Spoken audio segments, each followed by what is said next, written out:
Sheikh Bhikhari medical college में संजीवनी सेवा कुटीर को बीजेपी का कार्यालय बताया और यह आरोप लगाया कि बीजेपी विधायक का संजीवनी सेवा कुटीर नशेड़ियों का अड्डा है। लेबर रूम के पास संजीवनी सेवा कुटीर होने के कारण डॉक्टर खुद को असुरक्षित महसूस करती हैं। हाल ही की अगर हम बात कर ले तो अस्पताल में रात में एक मरीज का इलाज नहीं होने के मुद्दे पर स्वास्थ्य मंत्री ने यह कहा कि इस संजीवनी कुटीर के कारण ही रात में ड्यूटी पर तैनात डॉक्टर मौजूद नहीं थी। स्वास्थ्य मंत्री ने पुलिस की भूमिका पर भी सवाल उठाए हैं और ये कहा कि जो व्यक्ति दरवाजा खटखटा रहा था वो बीजेपी का कार्यकर्ता था। इरफान अंसारी ने बीजेपी नेताओं पर सरकार को बदनाम करने की साजिश का आरोप लगाया। देखिए, हजारीबाग से एक खबर सामने आ रही है जहां बीजेपी पर बदनाम करने की साजिश का आरोप इरफान अंसारी की तरफ से लगाया गया। स्वास्थ्य व्यवस्था को लेकर के लगातार सवाल खड़े होते हैं जो बीजेपी की तरफ से खड़े किए जाते हैं, उसको लेकर के अब बड़ी बात इरफान अंसारी ने कही है। इरफान अंसारी ने शेख भिखारी मेडिकल कॉलेज में संजीवनी सेवा कुटीर को बीजेपी का कार्यालय बताया और यह आरोप भी लगाया कि बीजेपी विधायक का संजीवनी सेवा कुटीर नशेड़ियों का अड्डा है। लेबर रूम के पास संजीवनी सेवा कुटीर होने के कारण डॉक्टर खुद को असुरक्षित महसूस करती है।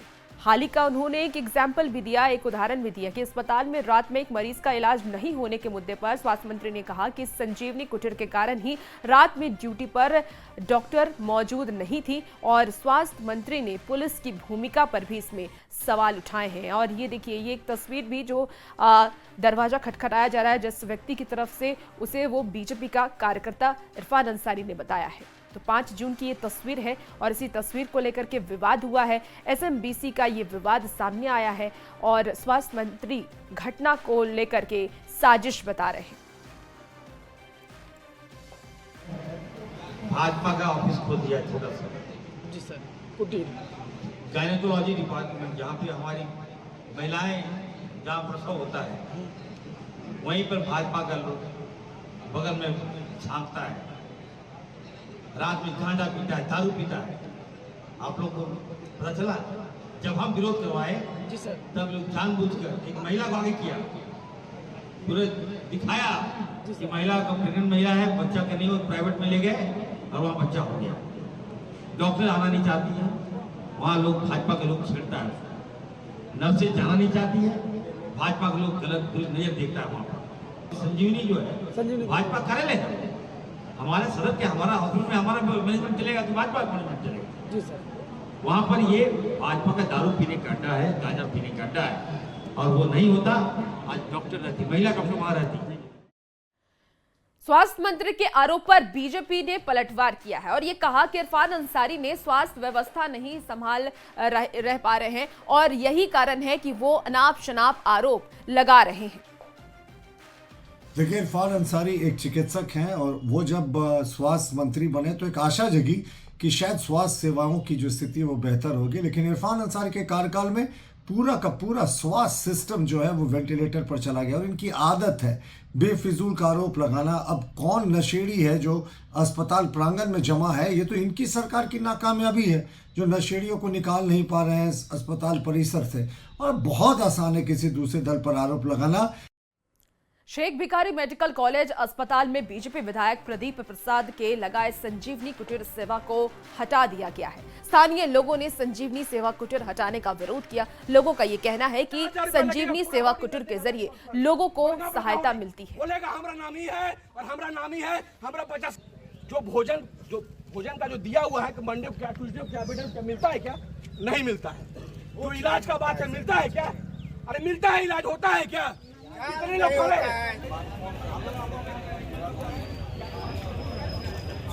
काम कर रहे थे प्रदीप, समझे ना, उसको करने देना चाहिए था, कोई दिक्कत नहीं। हर पब्लिक के लिए होता है, हर चीज़ के लिए होता है, समझे ना। ये नहीं कि विशेष धर्म के लिए वो आया तो जाति पात से नहीं, सभी के लिए। हम भी आए तो मदद होता है, उसको भी आए वो भी मदद होता है, सबके लिए होता है। ये हेल्प होते हैं यहाँ से। हाँ, यहाँ से सही जगह बता देते हैं कि वहाँ पर होगा, चीज़ होगा वहाँ पर मिलेगी, समझे ना। तो ये गलत बात है, ये नहीं होना चाहिए। का कहना है कि सिर्फ यहाँ पर हिंदुओं का इलाज ना किसी देखिए सार्वजनिक जगह आप समझिए, हॉस्पिटल है, रेलवे स्टेशन है, बस स्टेशन है, तो क्या वो हिंदू मुसलमान? प्रशासन की टीम को जबरन प्रेशर देकर के इरफान अंसारी द्वारा भेजा गया है। इरफान अंसारी का कहना है कि सदर अस्पताल में सिर्फ हिंदुओं का इलाज होता है। ये बात भाइयों को समझ में नहीं आ रहा है, यहाँ सिर्फ हिंदुओं का अस्पताल होता है। जवाब आप लोग दीजिएगा। मैं ये कहना चाहता हूँ, एक सेवा कुटीर यहाँ बना करके लोगों का सहायता किया जा रहा था, जो वैसे लोग हैं जिनको एम्बुलेंस, सरकारी एम्बुलेंस नहीं मिला था, उनको अपने खर्चे से एम्बुलेंस देने का काम प्रदीप प्रसाद जी के द्वारा किया जा रहा था। हजारीबाग सदर विधायक प्रदीप प्रसाद ने संजीवनी सेवा कुटीर हटाने के फैसले का विरोध किया है और स्वास्थ्य मंत्री के आरोपों का जवाब दिया है। प्रदीप प्रसाद ने कहा कि संजीवनी सेवा कुटीर के माध्यम से गरीबों को मदद मिलती है। स्वास्थ्य मंत्री इस मामले में बेबुनियाद राजनीति कर रहे हैं और उनके लगाए आरोपों में कोई दम नहीं है। दुख तो है और दुर्भाग्य है, ऐसे बददिमाग मंत्री को स्वास्थ्य विभाग दे दिया गया है, मंत्रालय का पद दिया गया है। अगर उनको सही में सुधार करना था तो उनको आना चाहिए था हर जगह के विधायक से मिलके कि आपके सदर अस्पताल में क्या दिक्कत है, मैं क्या मदद कर सकता हूँ। ये वो कोऑर्डिनेशन बनाना चाहिए था विधायक को के साथ, कहाँ अस्पताल में क्या कमी, और जाके उसमें सुधार करते। स्थिति से किसी से सुधरी मैंने चिपी नहीं है।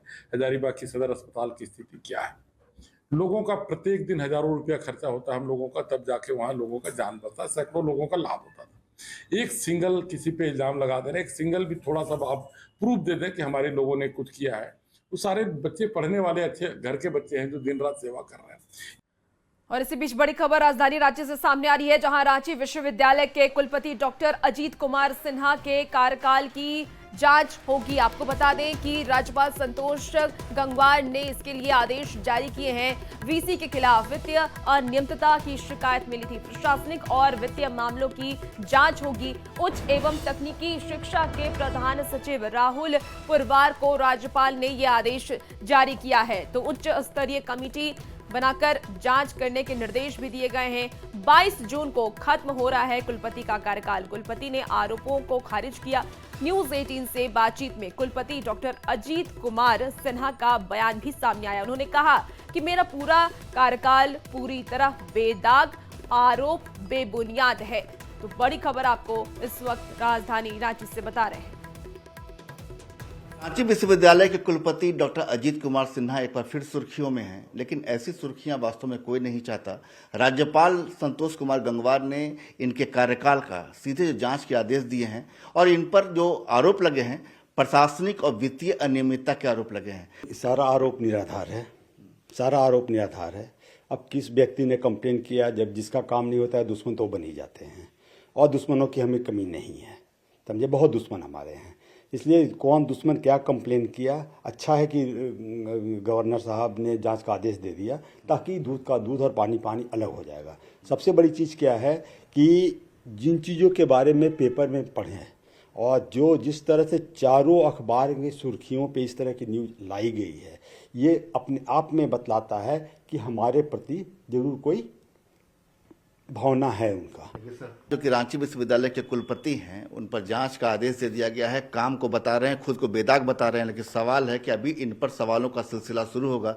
जाहिर है कि वास्तव में बेदाग कितने हैं ये आने वाला वक्त बताएगा। रांची विश्वविद्यालय के कुलपति डॉक्टर अजीत सिन्हा के खिलाफ राज्यपाल के जांच के आदेश पर अब सियासत देखिए शुरू हो गई है। कांग्रेस का यह कहना है कि अगर आरोप में सच्चाई होगी तो कार्रवाई होगी। वहीं बीजेपी का यह कहना है कि राज्य सरकार की संस्थाओं में भ्रष्टाचार चरम पर है। विद्यालय में वित्तीय अनियमितता को लेकर के महामहिम ने जांच के आदेश दिए हैं। सीनियर ऑफिसर के माध्यम से यह अनियमितता की जांच होगी।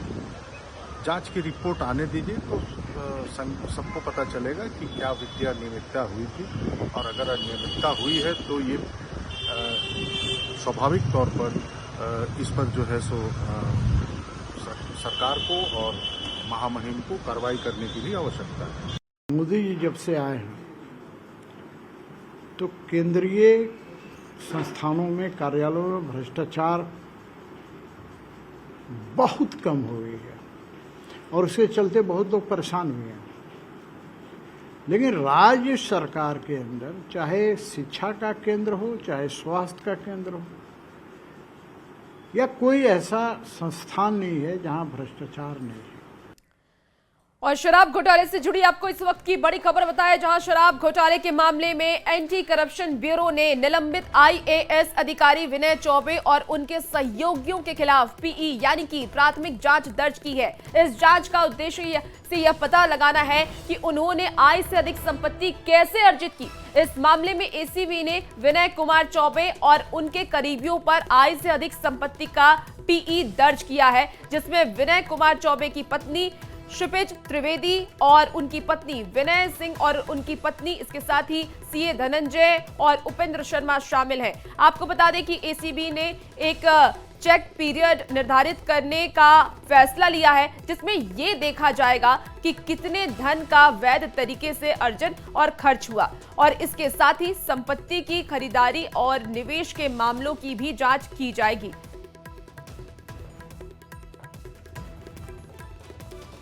और शराब घोटाला मामले में आरोपी विनय चौबे समेत उनके करीबियों की आय से अधिक संपत्ति की जांच की जाएगी। इस पर कांग्रेस का यह कहना है कि राज्य सरकार शराब घोटाले की जांच गंभीरता से कर रही है। बीजेपी का यह कहना है कि इस जांच में कुछ हासिल नहीं होगा, सरकार सीबीआई से इसकी जांच कराए।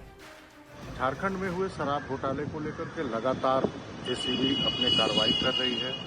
प्रतिदिन उसमें कुछ न कुछ चीज़ों को लेकर के जांच आगे बढ़ रही है। तो सरकार गंभीर है, सरकार अपना जांच कर रही है। अब जांच में क्या बात सामने आती है ये देखने वाली बात होगी। लगातार विपक्षी दलों के द्वारा भी कई सवाल किए जा रहे हैं, लेकिन सरकार अपने जांच को लेकर के गंभीर है। ये सब जो है ना चल रहा है ना, हमको लगता है आईवास है। एसीबी ने आज तक ये 2000, 4000, 10,000 घूस लेते हुए को पकड़ा है, इसके अलावा कभी कोई जांच किया है यार? अचानक एक आईएएस पर हाथ डालना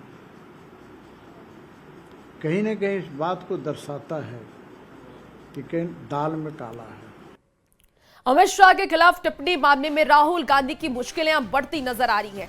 मंगलवार को झारखंड हाई कोर्ट ने राहुल गांधी को चाईबासा कोर्ट में 6 अगस्त को उपस्थित होने का आदेश दिया। अमित शाह के खिलाफ टिप्पणी को लेकर के झारखंड में राहुल गांधी पर 2 मामले चल रहे हैं। एक मामला रांची कोर्ट में दर्ज हुआ था, जबकि दूसरा मामला चाईबासा कोर्ट में। ऐसे में तकनीकी रूप से जानना बेहद जरूरी है कि राहुल गांधी की मुश्किलें आखिर बढ़ी है तो कितनी, और राहत की संभावना है तो वो कितनी। झारखंड हाई कोर्ट में राहुल गांधी के वकील सकिल कौशिक ने से बातचीत की न्यूज 18 संवाददाता संजय कुमार सिन्हा ने। के खिलाफ टिप्पणी मामले में राहुल गांधी की मुश्किलें बढ़ती नजर आ रही हैं। अब 6 अगस्त को उन्हें चाईबासा कोर्ट में सशरीर पेश होना है। ये मामला में 2 मामला ऑन सिमिलर फैक्ट्स फाइल हुआ था, one in Ranchi and another in Chaibasa. In Ranchi we have preferred a CRMP challenging the order of cognizance as well as the summons that was dismissed. We preferred a SLP before the Honorable Supreme Court. Honorable Supreme Court had interfered with the order and he has passed an interim order. एक interim order पास कर चुके हैं similar matter में। रांची वाले मामले रांची वाला matter, वही मामला फिर चाईबासा में हुआ है। वही मामले में हम लोग क्वेश्चन में ऑलरेडी पेंडिंग है। इन द मीन टाइम मेरा 205 जब वहाँ रिजेक्ट हुआ और एनबीडब्ल्यू इशू कर दिया गया, उस एनबीडब्ल्यू को भी हम लोग चैलेंज किए थे। हाईकोर्ट ने बोले कि 1 महीना के अंदर आप स्टेप्स लीजिए फॉर अपीयरेंस। बता दें कि आपको चाईबासा कोर्ट में राहुल गांधी 6 अगस्त को सशरीर उपस्थित होंगे। 205 सेक्शन 205 जिसके तहत राहत देने के लिए राहुल गांधी झारखंड हाईकोर्ट आए थे, लेकिन उसके तहत राहत नहीं मिली, क्योंकि सेक्शन 205 ये कहता है कि अगर आप उपस्थित नहीं हो पाते हैं, व्यस्त रहते हैं, तो अधिवक्ता के माध्यम से कोर्ट में पेश हो सकते हैं। लेकिन अब राहुल गांधी को चाईबासा कोर्ट में पेश होना होगा। पेश होने के बाद फिर वो सेक्शन 205 के तहत अपील कर सकते हैं। कैमरामैन संजीत तिवारी के साथ संजय कुमार सिन्हा, न्यूज 18 रांची। खबर रांची से है, जहां हिंदपीढ़ी के कलाल टोली इलाके में भीषण आग लग गई। इलेक्ट्रिक स्कूटी में चार्जिंग के दौरान ये ब्लास्ट हुआ है और इसके बाद आसपास की गाड़ियों में भी आग लग गई। आग इतनी भयावह थी कि देखते ही देखते उसने पूरे घर को अपनी चपेट में ले लिया। स्थानीय लोग ने आग पर काबू पाने की कोशिश की, लेकिन कामयाब नहीं हो पाए। कड़ी मशक्कत के बाद फिर फायर ब्रिगेड की टीम को बुलाया गया और फायर ब्रिगेड की टीम ने आग पर काबू पाया। इस आगजनी में कई ई रिक्शा, कार और सामान जलकर खाक हो गए। संवाददाता ओम प्रकाश की एक खास रिपोर्ट देखिए। हिंदपीढ़ी थाना क्षेत्र के कलाल टोली इलाके में एक घर में आज सुबह अचानक आग लग गई। आग पर फिलहाल काबू पा लिया गया है। देख सकते हैं जो तमाम गाड़ियां हैं वो यहाँ पर जली हुई हैं। जो जानकारी है उसके अनुसार ये जो स्कूटी यहाँ पर सामने हम आपको दिखाने की कोशिश कर रहे हैं, पहले ये स्कूटी जो है वो चार्ज हो रही थी और उसी दरमियान जो है इस जो चार्ज के दरमियान ही जो इसमें ब्लास्ट है बैटरी वो ब्लास्ट हो गई और उसके बाद जो आसपास जो गाड़ियां रखी हुई थी वो इस आग की चपेट में आ गई और पूरी तरह से ये जो घर है उसे अपने आग ने आगोश में ले लिया। सामने देख सकते हैं कई जो ई रिक्शा हैं वो भी मौजूद हैं, उसमें भी आग लगी और पूरे घर में अगर कहा जाए तो अफरा तफरी मच गई। गनीमत रही कि कोई भी इस आग की चपेट में हताहत नहीं हुआ। ये है बैटरी वाली गाड़ी है, हाँ। वो फट गई। लिक्विड पहले आया तो देखा गया कि लिक्विड है, बाहर जब तक आए बाहर निकली तब तक वो फट गई। फटने के बाद एकदम मतलब इंस्टेंटली चारों तरफ आग फैलने लगा। फिर जब तक हम ऊपर में रहते हैं, रेंटर हैं, जब तक ऊपर से मेरे पास जब तक ये लोग पहुंची बुलाने के लिए तब तक आग पूरी फैल चुकी थी। सबसे इम्पोर्टेंट चीज़ है कि बच्ची एक है, छोटी सी बच्ची, वो फंस गई थी। अगर पीछे से रास्ता नहीं रहता तो उसको फिर और भी थे, घर के लोग थे, निकाल ही नहीं, पता ही नहीं चल रहा था जा किधर रहे हैं। प्रॉब्लम ये हो रहा था किधर जा रहे हैं पता ही नहीं चल रहा था, आग बहुत ज्यादा। तो आग तो इधर लगा हुआ था ना, धुआं चारों तरफ भरा हुआ था। लोग जो हैं अब सफाई कार्य में जुटे हैं ताकि यहाँ पर तमाम जो चीज़ें हैं उससे सुरक्षित की जा सके, यहाँ पर रहा जा सके। तो अब देखना होगा इस मामले में अगर जो जानकारी है घर वालों से करीब 50 लाख से ऊपर का नुकसान जो है वो बताया जा रहा है। कैमरामैन प्रभाकर के साथ ओम प्रकाश, न्यूज़ 18 रांची। खबर जमशेदपुर से है, जहां सुंदर नगर रेलवे फाटक के पास रेलवे की जमीन से अतिक्रमण हटाया गया। 4 बुलडोजर लगा करके 10 से ज्यादा घरों को तोड़ा गया। सुंदर नगर रेलवे फाटक के पास रेलवे की जमीन पर 27 घर बने हैं। नोटिस देने के बाद भी लोगों ने घर खाली नहीं किया था, जिसके बाद ये कार्रवाई की गई। रेलवे की जमीन पर घर बनाकर रह रहे लोगों का ये कहना है कि वो 25 से 30 साल से यहाँ रह रहे हैं, इसलिए उजाड़ने से पहले उन्हें बसाया जाए। रोजगार यही था, खाना पीना यही से सब चीज़ होता था। अब यहाँ तोड़ के इसका बस यार कहाँ जाएंगे। अगला सरकार भी कोई व्यवस्था दिया नहीं, क्या कर सकते हैं कोई सुन। कितना साल से आप लोग रह रहे थे यहाँ पर? करीबन 30-35 साल हो गए यहाँ पर। समस्या क्या दुकानदारी रोज चल रहा था, उसके बाद हम लोग 25-30 साल रह रहे थे ये पर। अभी दुकान तोड़ दिया, अभी हम लोग क्या व्यवस्था है। हजारीबाग जेल से फरार 3 बांग्लादेशियों में से एक का जामताड़ा कनेक्शन सामने आया है। 2018 में पकड़ी गई रीना ने महिराम से छोटू उर्फ राजराम से शादी की थी। आरोप यह है कि राजराम ने उसका फर्जी दस्तावेज भी बनवाया। रीना और राजराम पर नर्सिंग होम से बच्चा चुराने का आरोप भी लगा और इस मामले में रीना को 2 साल की सजा भी हुई, जबकि राजराम बरी हो गया। पुलिस पता लगा रही है कि बांग्लादेशी महिला रीना के संपर्क में छोटू कैसे आया और उसने उसका वैध कागजात कैसे बनवाया। पुलिस ने जांच के लिए छोटू का मोबाइल ले लिया है। चलिए अब बात हाथियों के आतंक की करते हैं। हजारीबाग के ग्रामीण इलाके में जंगली हाथियों का आतंक जारी है। अमनारी गांव में हाथियों ने एक महिला को कुचल करके उसकी हत्या कर दी। परिवार वालों ने यह बताया कि लाजवंती देवी बाजार से वापस घर लौट रही थी और इस दौरान हाथियों ने महिला को पटक पटक कर मार डाला। महिला का शव जंगल में एक नाले के पास मिला है और इस घटना के बाद गाँव वाले डरे सहमे हुए हैं। आदमी जो है सो बाजार आना जाना कर रहा था और सुबह से हाथी तंग कर रहा था। ये दोनों जो है लाजवंती देवी और उसके साथ चंदन सिंह दोनों था, उसके साथ एक बच्चा भी बैठा हुआ। लाजवंती देवी अचानक उतर गई गाड़ी से हाथी देखने के बाद और हाथी जो है सो उसको पकड़ के वहाँ पर पटक दिया, मुड़ा दिया। उसके बाद ही जो है हम लोग रात में बहुत आदमी खोजने लगे, तो रात में फिर एक ठो वहीं पर नाला था, वही नाला में फेंक दिया। तो उसका एक पैर नहीं है, बाकी जो है सब हड्डी उड्डी सब तोड़ ताड़ दिया। बोकारो के भगवान जगन्नाथ मंदिर में जगन्नाथ प्रभु के देव स्नान की रस्म निभाई गई और इस दौरान जगन्नाथ प्रभु के स्नान करा करके उनका श्रृंगार किया गया। देव स्नान पूर्णिमा पर भगवान जगन्नाथ, उनके भाई बलभद्र और बहन सुभद्रा को कलश में भरे पानी से स्नान कराया जाता है। रथ यात्रा से पहले ये परंपरा निभाई जाती है।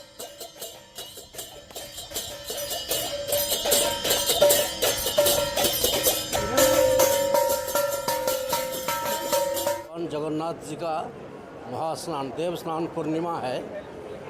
ये ज्येष्ठ मास का पूर्णिमा में का दिन भगवान का महास्नान होके उसके बाद 15 दिन के लिए भगवान अनवसर में चले जाते हैं, यानी किसी को दर्शन नहीं देते, उनका उपचार होता है। उसके बाद जो 26 तारीख को भगवान अपने नवजवन दर्शन के लिए मंदिर का दरवाज़ा खोला जाएगा और उस दिन नवजवन दर्शन देंगे। 27 तारीख को भगवान का गुंडीचा यात्रा, रथ यात्रा, घोष यात्रा आदि अनेक नाम से परिचित इस प्रसिद्ध यात्रा का आरंभ होगा।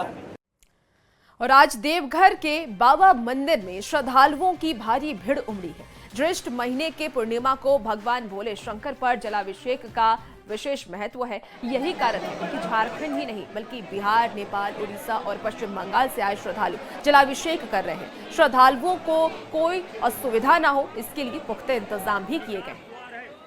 बड़ा महत्वपूर्ण दिन होता है और आज आपने ठीक कहा, आज ज्येष्ठ पूर्णिमा है, उसमें काफ़ी संख्या में यात्रियों का आगमन है। सब लोग मज़े से पूजा कर रहे हैं, जिनको जहाँ से सुलभ लगता है वो व्यवस्था देख रहे हैं, पूजा कर रहे हैं। और भीड़ के लिए जैसे प्रशासन सारा इंतजाम करते हैं, वो सारा इंतजाम तैयार रहता है। और फिलहाल इस बुलेटिन